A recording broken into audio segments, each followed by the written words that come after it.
Bismillahirrahmanirrahim. Assalamualaikum warahmatullahi wabarakatuh. Alhamdulillah alladzi hadana li hadza wa ma kunna linahtadiya laula an hadana Allah.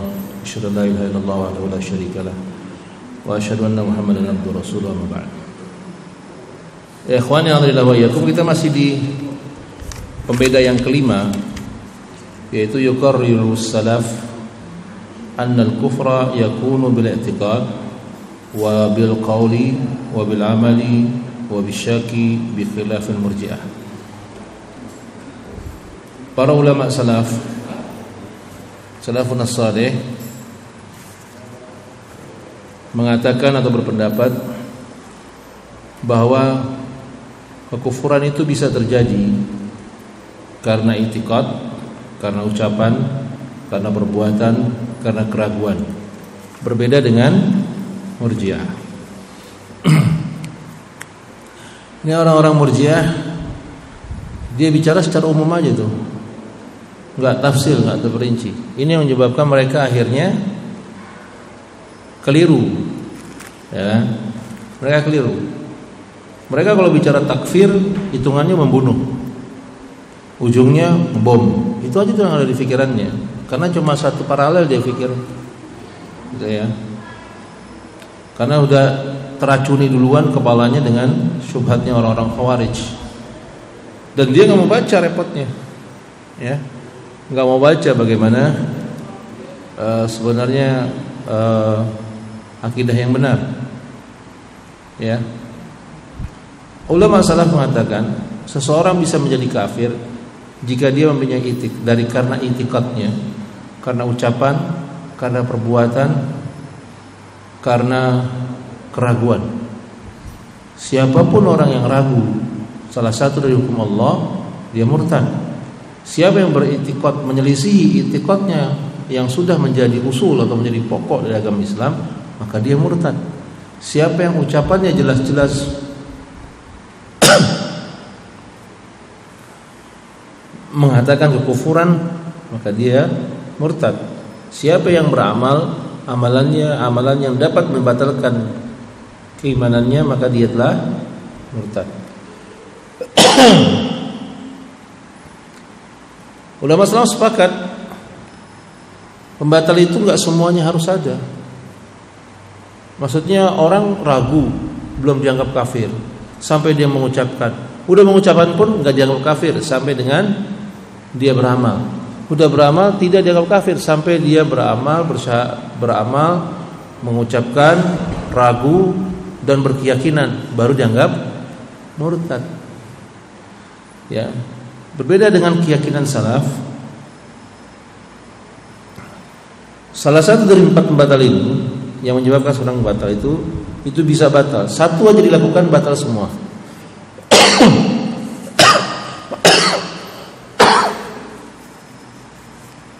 Ya. Satu aja dilakukan, maka dia batal semuanya. Sama seperti saya pernah misalkan kayak apa? Salat maghrib, ya kan? Salat maghrib itu 3 rakaat. Antum batal di rakaat manapun, salat maghribnya enggak terhitung. Gitu ya.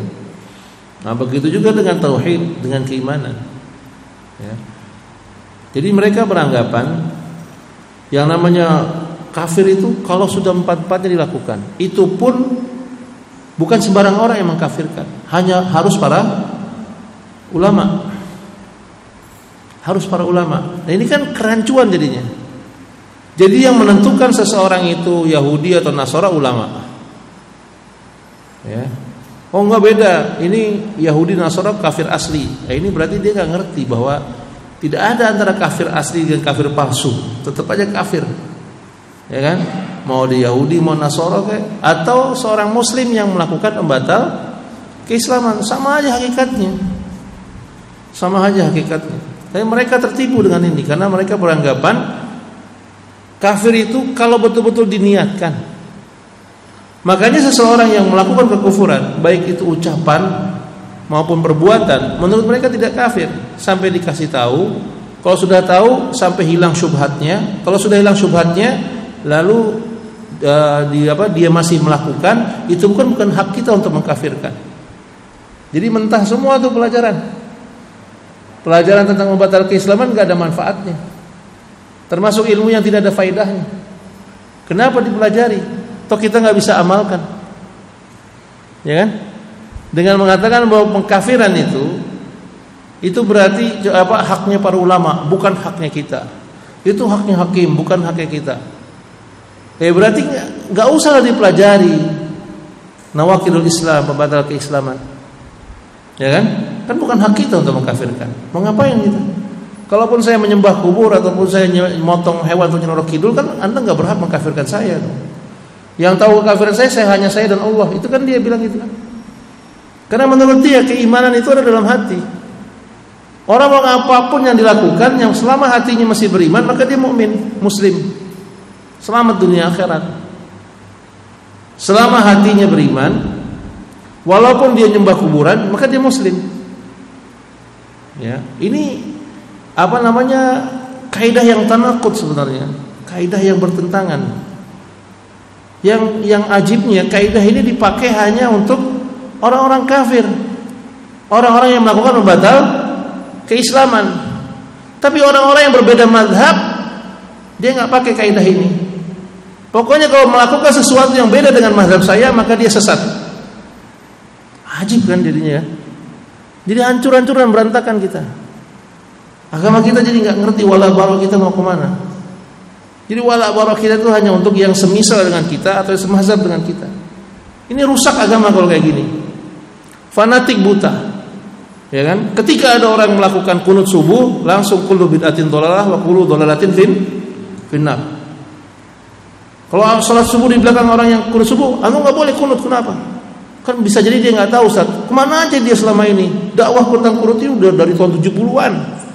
Baru dari tahun 70 dia bilang kemana aja gitu. Lah dakwah tauhid dari sejak Nabi Nuh alaihissalam, dakwah tauhid udah ada. Antum kemana aja? Nyasar di zaman Adam. Siapa yang nggak tahu tauhid? Ya kan? Ajib kan? Kunut subuh dianggap terang benderang. Bahkan jilbab bagi perempuan pun tidak ada uzur. Tidak ada uzur. Wanita yang tidak berhijab, ya kan? Tapi kenapa orang nyembah kuburan dikasih uzur?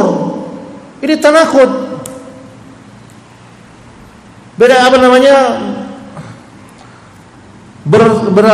Bertentangan antara kaidah yang dipahami dengan prakteknya gitu. Tanaqud. Kenapa ketika sesama muslim hanya karena dia melakukan atau dia mengikuti mazhab, salah satu mazhab, lalu kita tahzir habis-habisan, kita anggap dia sesat, termasuk dari 72 golongan, terancam neraka. Itu kalau untuk sesama muslim yang hanya beda mazhab. Bahkan mereka mencela orang-orang bermadhab. Ajib kan? Dikatakan mazhab itu bukan untuk orang awam. Mazhab itu buat para ulama, untuk dipelajari aja. Kalau orang awam kemana? Kembali ke dalil. Wah, ajib, luar biasa. Awam suruh balik ke dalil. Gimana dia bisa mengambil sebuah dalil? Ya, ini yang terjadi. Wah, ini tanaqud, benar-benar tanaqud. Ketika kita ajak berdiskusi, ngobrol, berputar masalah teroris aja itu. Jadi saya nggak tahu nih. Mereka ini dimanfaatkan atau memanfaatkan oleh orang-orang yang bawa isu teroris itu, ya kan? Jadi dianggap kalau kita sudah kafir kan berarti kita sudah harus membunuh. Itu kan yang berkembang saat ini Islam Nusantara begitu kan? Makanya nggak boleh antum mengkafirkan orang lain, ya kan? Kalau antum mengkafirkan orang lain berarti antum radikalis, teroris kan gitu kan? Berarti kan ini paham yang ada sekarang yang diusung oleh liberal, ya kan? Yang diusung oleh liberal kan gitu kan? Nggak boleh mengkafirkan orang lain. Ciri-ciri radikal ada salah satunya adalah tidak mengkafirkan kelompok lain. Nah, ya, kelompok itu siapa? Kalau sesama mazhab ya nggak boleh kita mengkafirkan sesama mazhab. Kenapa? Mazhab itu salafi semuanya, salafiyun. Ya Imam Ahmad, ya Imam Abu Hanifah, ya Imam Malik bin Anas, ya Imam Muhammad bin Idris, semuanya salaf kita. Semua salaf kita. Kita demikian tarik urat ketika urusan cingkrang sama enggak cingkrang. Jenggotan nggak jenggotan berani tarik Quran. Bahkan kita sesatkan orang yang berbeda pendapat dengan kita. Orang yang dengerin musik kita sesatkan. Ya, dengar musik sesat itu. Padahal yang tahu hukum haramnya musik hanya kalangan tertentu. Enggak semua kaum muslimin tahu. Ya kan? Kenapa untuk orang yang mendengarkan musik kita katakan, oh, biarlah, kasih uzurlah dia. Memang musik itu haram, tapi kasih uzurlah. Bisa jadi dia enggak tahu. Ya. Kenapa kalau untuk musik ada cerita haram? Pelakunya sesat. Ahlul bidah di neraka. Ini jadi kita dipecah-pecah itu dalam. Makanya bahayanya Murji'ah itu para ulama mengatakan lebih bahaya daripada Khawarij. Khawarij membuat kaum muslimin bersatu. Yang dirusak fisik kelihatan. Ya kan? Yang dirusak fisik kelihatan. Ketika ada bom semua kaum muslimin bersatu tuh, mencaci, menghujat segala macam, bersatu tuh. Tapi kalau orang Murji'ah ngomong, sebagian kita akan berantem dengan sebagian yang lain. Ya kan? Apalagi Murji'ah tingkat yang akut seperti Jahmiyah, orang-orang liberalis, Ilmaniyah, orang Ilmaniyun, yang mereka ini jelas bukan kaum muslimin. Ya. Ilmaniyun ini bukan muslim. Para ulama mengatakan mereka bukan muslim. Bahkan Syekh Fauzan mengatakan apakah mereka murtad? Bukan. Kalau murtad orang Islam lalu keluar. Kalau Ilmaniyun bukan Islam sama sekali. Ya. Jadi bukan murtad, mereka orang kafir. Apa dikatakan mereka munafik? Bukan, mereka kafir. Ya, jadi kalau kita lihat makin jelas gitu. Ya, sekarang yang cingkrang, musuhin juga teroris. Ya, yang berkuasa musuhin juga teroris, sama aja. Ya, teriaknya juga sama juga. Khawarij, cuma dilabeli khawarij, dilabeli takfiri dan lain sebagainya. Nah, ini ikhwan yang alhamdulillah wa iyyakum. Masalah takfir ini para ulama ya kan, wa mimma yuqarriru salaf anal kufru kufran. Kufur itu ada dua macam. Ada yang kufur akbar, ada yang kufur asghar. Kufrun akbar yukhraju minal millah. Kalau kufur akbar itu yang mengeluarkan seseorang dari agama Islam. Wa yukhallidu sahibu finnar. Dan orang yang mengerjakan itu, kafir yang melakukan kekufuran akbar, pelakunya itu nanti mati, dia belum sempat taubat, khalin fil yukhallidu sahibu finnar, kekal di neraka. Wa huwa naqidul iman. Kufur besar itu pembatal keimanan. Ya, sedangkan kufur asghar huwa ma yanqusul iman. Kufur asghar adalah sesuatu yang mengurangi kadar iman seseorang.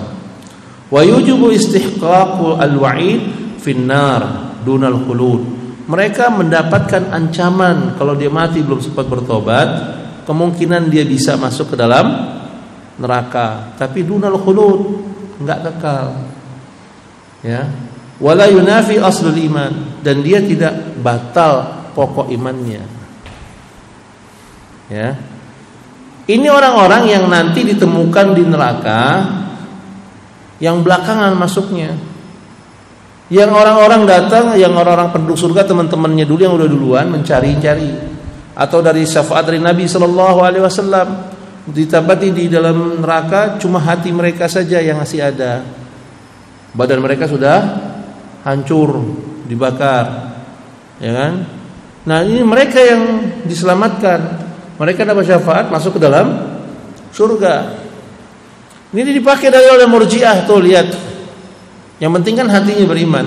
Walaupun badannya hancur dibakar, dia masih bisa masuk surga. Tak salah, bukan begitu ceritanya. Mereka yang kekal di neraka itu melakukan kekufuran, tapi kufurnya kufur asghar, bukan pembatal keislaman. Kalau sudah melakukan pembatal keislaman, pembatal keimanan, tidak bersisa sama sekali imannya.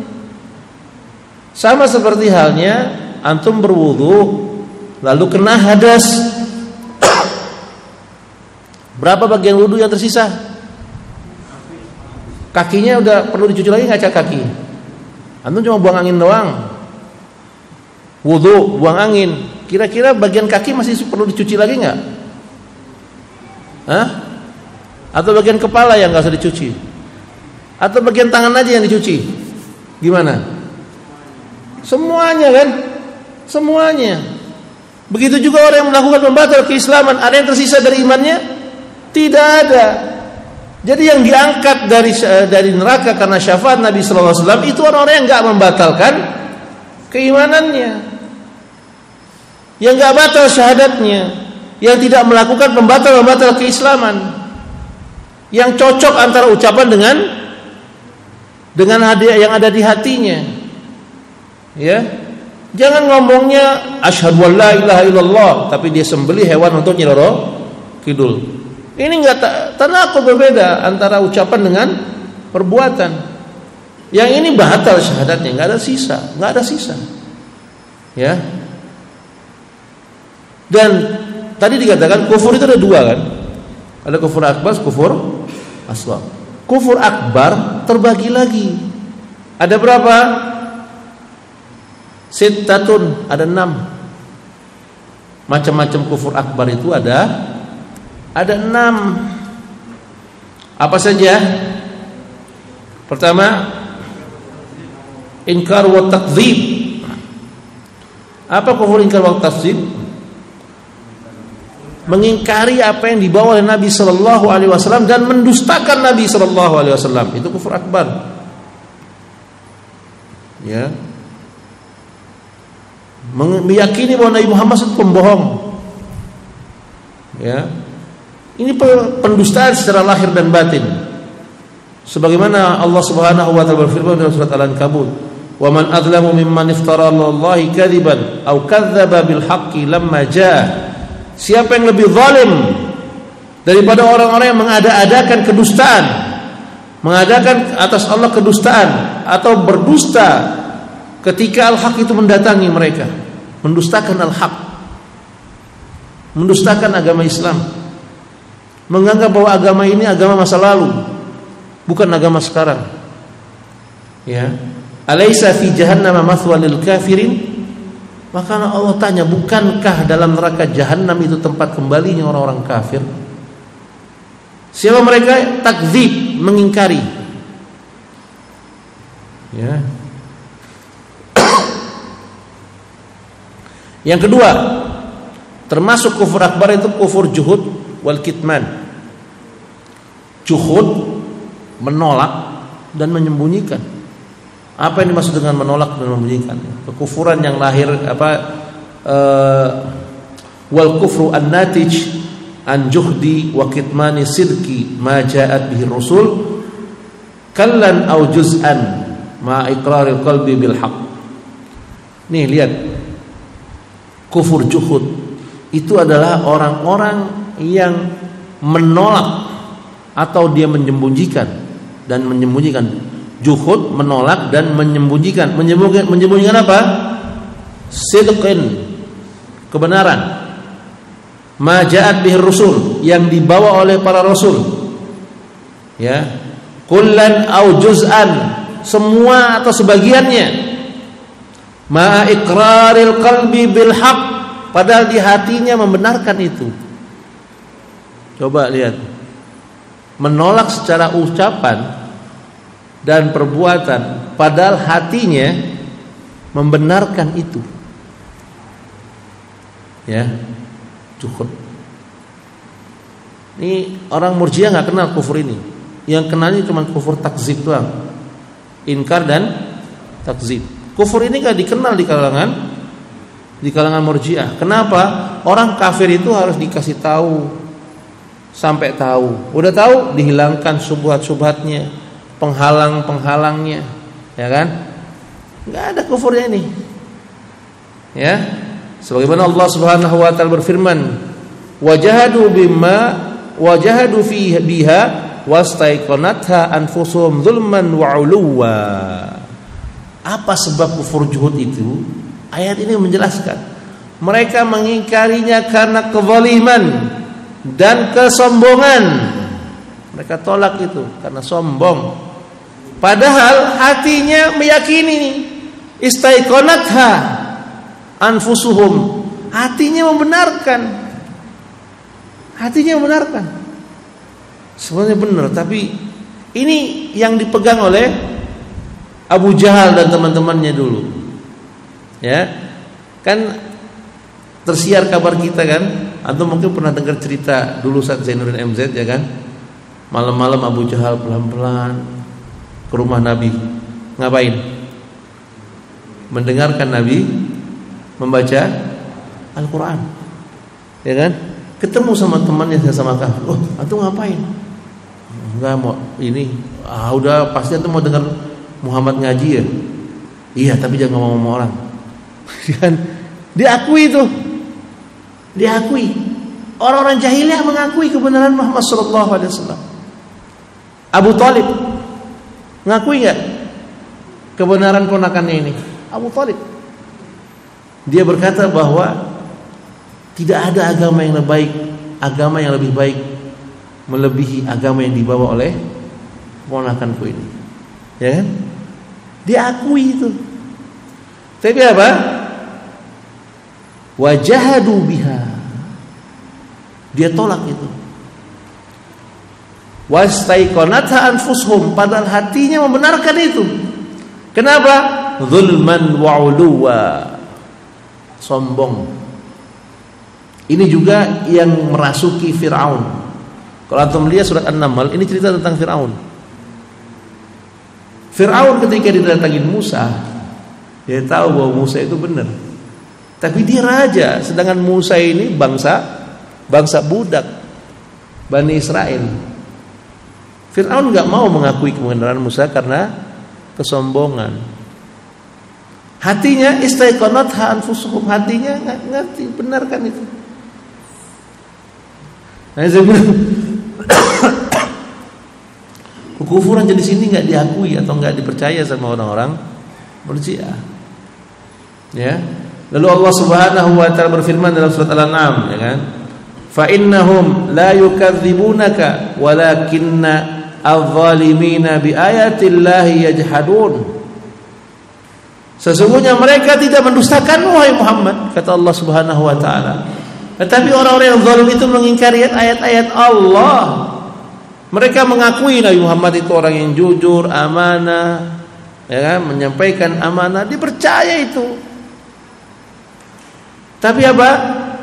Mereka ingkari ayat-ayat Allah yang disampaikan oleh Nabi Muhammad sallallahu alaihi wasallam. Kenapa?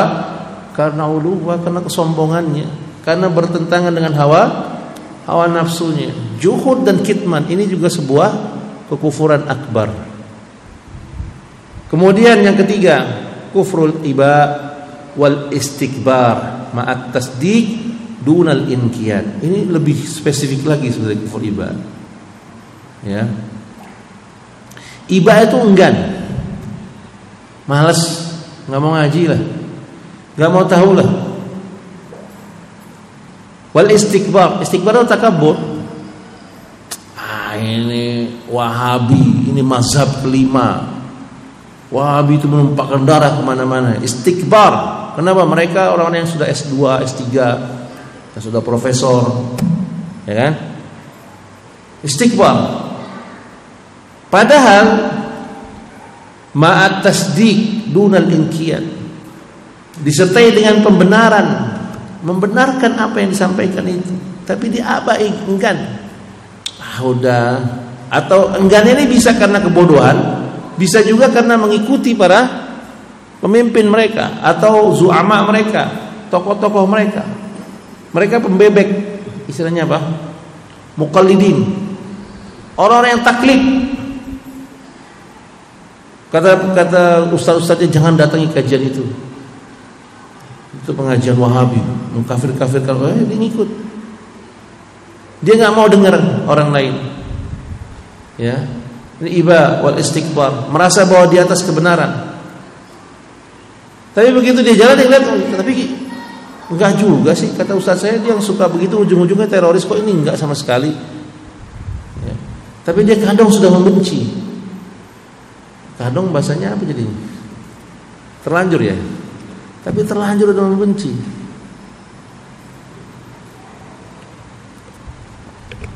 Makanya ya kawan, ngaji itu santai-santai aja. Antum ngaji di sini juga gitu. Jangan sampai kayak seakan-akan udah pasti benar di sini, enggak. Ya. Antum merdeka. Cari lain, cari tempat yang lain. Cari kebenaran di tempat lain. Antum bandingkan. Ya. Antum bandingkan. Kalau seandainya antum merasa sudah sini yang benar yang lain, akhirnya apa? Antum mencepelekan yang lain. Ini orang lain salah, nggak benar ini. Ya, yang benar ustaz saya, gitu kan? Begitu nonton TV, semua ustaz di TV itu sesat, ya kan? Melihat ustaz ini, wah ustaz ini sesat. Ditanya sesatnya di mana? Pokoknya sesat. Allahu Akbar. Manhajnya salah, wah manhajnya salah, ya kan? Ya lu manhaj yang benar yang mana? Yang di radio saya.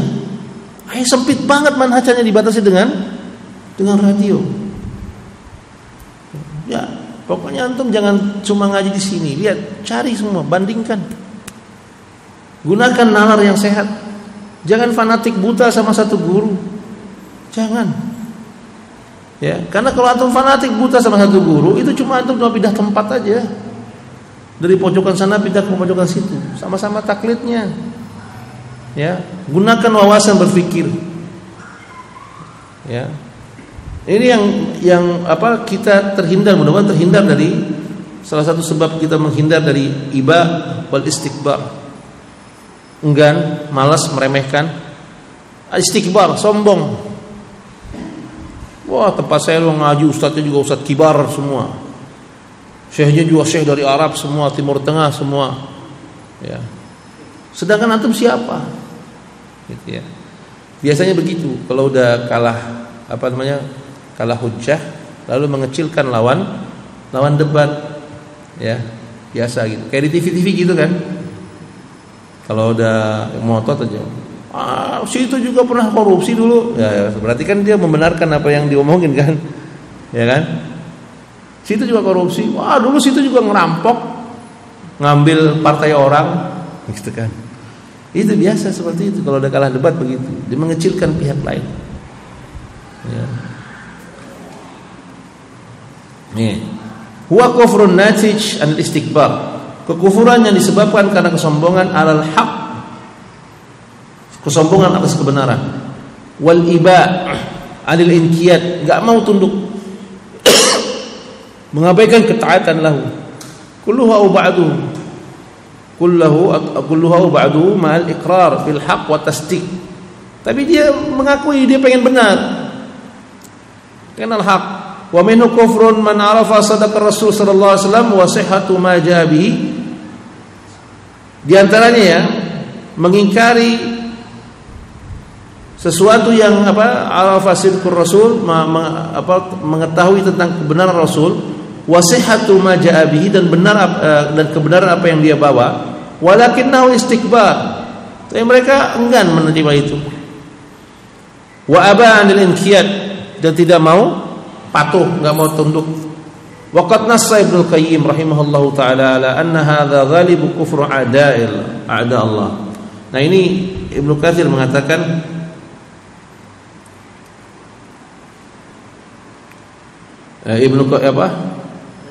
Ibnu Qayyim afwan. Waqad nasa Ibnu Qayyim rahimahullah taala ala anna hadza ghalibu kufrun a'da Allah. Menegaskan secara nas bahwa kebanyakan musuh-musuh Allah kafir dari jenis ini. Ya, kebanyakan musuh-musuh Allah kafir dari jenis ini. Sombong. Merasa diri sudah benar. Merasa diri sudah di atas kebenaran. Ini yang dilakukan oleh iblis. Ya. Iblis itu sujud sama Allah ya. Sujud sama Allah. Dia cuma enggak mau memenuhi perintah Allah. Berarti kan dia akui Allah itu sebagai Rabb. Ya. Bahkan dia berdoanya kepada Allah. Iblis itu berdoanya enggak lewat Adam, dia langsung minta sama Allah. Ya. Rabbi bima aghwaytani fa anzirni ila yaumi yub'atsun. Ya Allah, sebagaimana Kau telah laknat aku, maka tangguhkanlah umurku sampai hari kiamat. Iblis berdoa sama Allah, enggak lewat kuburan. Ya. Iblis berdoa langsung pada Allah, dia tidak terima perintah Allah, dikafirkan. Ya kan? Ada orang sekarang Perintahnya juga perintah sujud. Sujudnya kepada Allah, nggak mau, tapi nggak dikafirkan, ajib kan? Iblis itu diperintah sujud sama Allah, dia sujud. Tapi ketika diperintah untuk menghormati Adam dengan sujud, dia nggak sujud. Dengan lantaran itu Allah melaknat iblis. Ya. Nah, sekarang ada orang nggak mau sujud sama Allah. Alasannya apa? Sibuk. Alasan lain lagi apa? Malas. Terus digelari gelar muslim. Layak nggak? Pantas nggak? Panasuha pantas? Hah? Iya, dia ada apa? Dia ada masalah apa sama Rabbnya gitu? Diperintahkan sujud nggak sujud? Iblis diperintah sujud, dia sujud itu kan? Ketika dia sujud sama Adam, dia nggak mau. Kenapa? Ada masalah dia sama Adam, dengki, iri, ya kan? Dia nggak mau sujud sama Adam. Itu pun dilaknat sama Allah Subhanahu Wa Taala, diusir dari surga. Kafir dia, ya kan? Lalu sekarang ada orang nggak sujud, nggak pernah sujud. Alasannya malas, alasannya sibuk, nggak sempat. Terus masih pengen dibilang muslim, padahal dia lebih bejat lebih jelek dari iblis kan? Lebih jelek dari iblis orang yang nggak sholat itu. Lebih jelek dari iblis. Iblis itu sujud mau, ya, berlindung dengan ucapan mazhab. Oh, nggak semuanya mengkafirkan orang yang tidak sholat. Terus gimana? Antum termasuk yang mana? Yang nggak dikafirkan apa dikafirkan orang yang nggak sholat? Yang nggak dikafirkan orang yang meninggalkan sholat karena apa? Hah? Dia meninggalkan sholat karena apa? Nggak dikafirkan? Karena ketiduran ya kan? Lupa. Nggak dikafirkan orang meninggalkan sholat karena ketiduran, karena lupa. Ya. Tapi kalau sengaja terus setiap hari dengan alasan malas, walaupun dia meyakini itu adalah perintah Allah Subhanahu Wa Taala, tapi ghaira inqiyad, dia nggak mau tunduk. Ini kena kekufuran yang ini.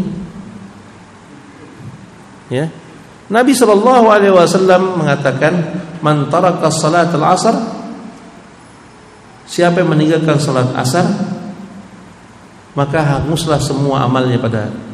Ya, ini kan dalil yang kuat bahwa orang yang meninggalkan satu salat itu hapus seluruh amalnya gitu. Hapus seluruh amalnya maksudnya apa? Kalau dibilang hapus seluruh amalnya maksudnya apa? Hah? Kafir. Orang kafir amalnya nggak dilihat kan? Nggak dilihat orang kafir, Pak. Ini dalil yang jelas, Pak. Banyak hadis-hadis dari Nabi Sallallahu Alaihi Wasallam. Bahkan ini ijma'nya para sahabat. Imam Ahmad bilang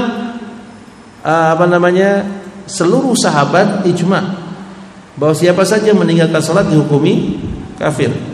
Tidak ada amalan yang jika ditinggalkan menjadi kafir pelakunya kecuali salat.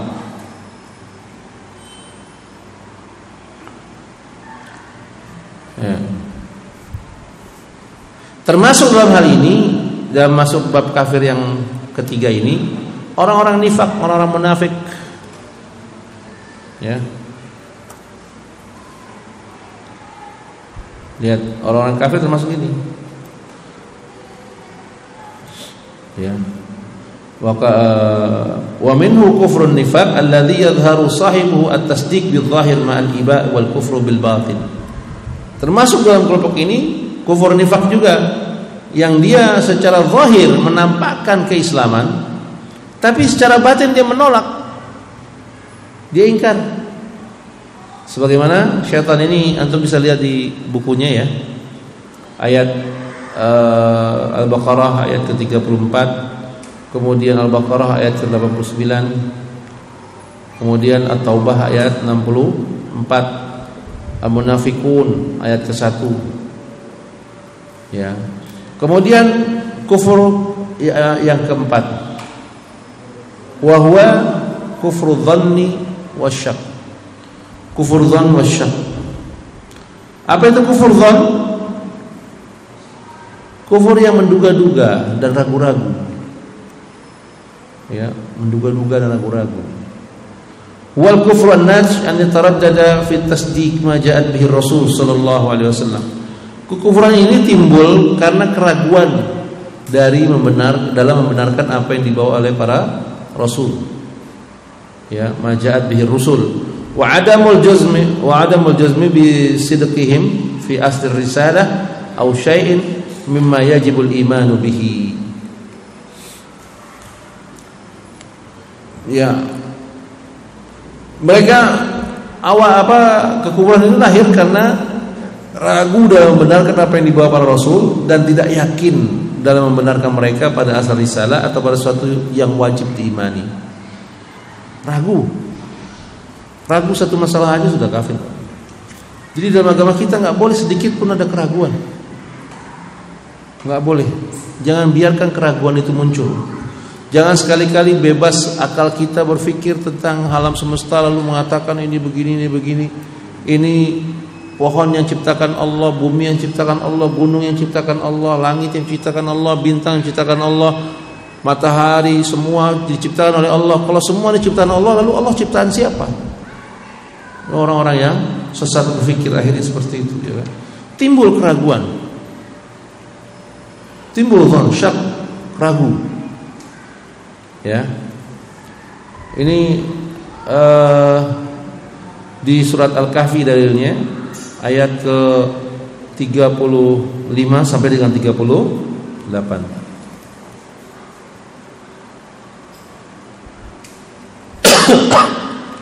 Kata Ibnu Qayyim rahimahullah taala, ya, dengan nas bahwa keraguan ini dikatakan ya anna hadza syak la yastamiru.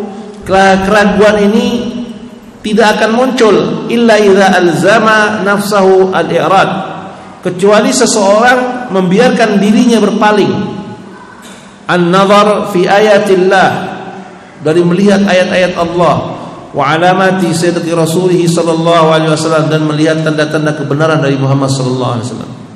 Amma idza amal fakariha fi ayatillah wa alamati sidqi rasul sallallahu alaihi wasallam fala yabqa ma'ahu syak. Kalau seandainya dia mau berpikir dengan jernih, dia berpandang lihat alam semesta, dia akan merasakan betapa kehadiran Allah dengan jujur, bukan membebaskan sebebas-bebasnya akal, gitu. Ya, bukan begitu, tapi dengan kejujuran. Dia lihat alam semesta ini demikian rapi, tidak akan mungkin dia ada dengan sendirinya. Ya, dia lihat badan dia demikian tersusun rapi, antara tulang, sel dan urat ototnya semua tersusun dengan rapi, tidak saling bertubrukan dengan yang lainnya. Darah yang masuk ke jantung dengan darah yang keluar dari jantung nggak pernah beradu, kan? Nggak pernah beradu. Siapa yang ngatur itu semua? Antum ngatur itu semua? Kalau kita ngatur itu semua, kita nggak bisa tidur, ya kan? Masuk makanan aja masuk. Kita perintahkan sama lambung ini nanti yang pahit masuknya ke jantung ya, ini yang manis masuknya ke limpa ya, ini yang asam ke hati ya, ini yang asin ke ginjal. Enggak begitu kan? Kita penting masuk aja makan. Yang pisahkan ini siapa?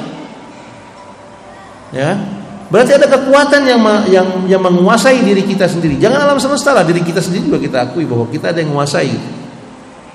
Ya, enggak mungkin semua bisa berjalan dengan sendirinya. Lalu yang kelima, kufur i'rad. I'rad itu berpaling, nggak mau tahu. Ya, yaitu orang-orang yang kufur ini lahir dari berpalingnya hati dan seluruh anggota badan dari semua perintah Allah. Suruh ngaji nggak mau, suruh ibadah enggan, sedekah nggak mau, diajak ke kebaikan nggak mau, menolak. Ini i'rad, akhirnya apa? Akhirnya i'rad, berpaling. Ini termasuk pembatal yang ke-10. Orang masuk Islam tapi nggak mau belajar Islam, ya kan? Dia yakini Islam ini benar tapi nggak mau belajar Islam. Ini i'rad, dan ini bisa kufur. Ini pembatal yang ke-10. Ya, yang ke-6 kufrun nifaq. Ya, ini kufrun nifaq ini lahir dari pengingkaran terhadap apa yang datang dari Nabi Sallallahu Alaihi Wasallam secara batin. Padahal lisannya tetap mengikrarkan dia Muslim. Yang kita berlindung pada ini semua. Ini yang ngeri nih, nifak gitu ya. Fatakhtalifu fihi sarirah ma'al alaniyah. Maka dari yang nampak mau yang tersembunyi ini berbeda orang ini. Ya, fayadhirul iman fi dhahir wal wa wibatinil kufur. Orang ini nampak sebagai orang Islam, penampilannya Islam, tapi zahir dalamnya kufur. Ya, ini dalam surat Al-Munafiqun dalilnya. Nah, ini kufur-kufur besar itu ya. Kufur-kufur yang menyebabkan seseorang itu keluar dari agama Islam, ya. Masalah ini